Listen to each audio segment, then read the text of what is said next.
దేవుని వాక్యము మత్తయి సువార్త 5వ అధ్యాయము 20వ వచనం నుండి 26వ వచనం వరకు.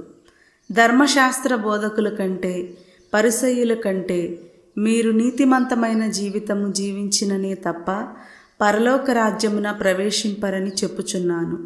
నరహత్య చేయరాదు, నరహత్య కావించువాడు తీర్పునకు గురియగునని పూర్వులకు శాసింపబడిన మాట మీరు వినియున్నారు కదా.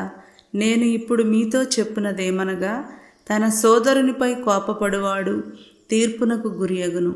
అదే విధముగా తన సోదరుని వ్యర్థుడా అని అవమానపరిచినవాడు న్యాయసభ ముందుకు తేబడును. తన సోదరుని మూర్ఖుడా అనువాడు నరకాగ్నిలో మ్రగ్గును. కనుక బలిపీఠ సన్నిధికి నీ కానుకను తెచ్చినప్పుడు నీ సోదరునిపై నీకు మనస్పర్ధ ఉన్నట్లు నీకు స్ఫురించినచో ఆ కానుకను ఆ పీఠము చెంతనే వదిలిపెట్టిపోయి మొదట నీ సోదరునితో సఖ్యపడి తిరిగి వచ్చి నీ కానుకను చెల్లింపుము. నీ ప్రతివాదితో నీవు త్రోవలో ఉండగానే అతనితో సత్వరము సమాధానపడుము. లేనిచో నీ ప్రతివాది న్యాయవాదికి అప్పగించును, న్యాయాధిపతి నిన్ను పరిచారకునికి అప్పగించును.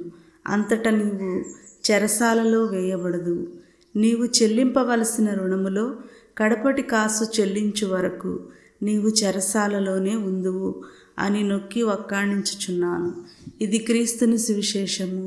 క్రీస్తువా మీకు స్తుతి కలుగునుగాక. ఆమేన్.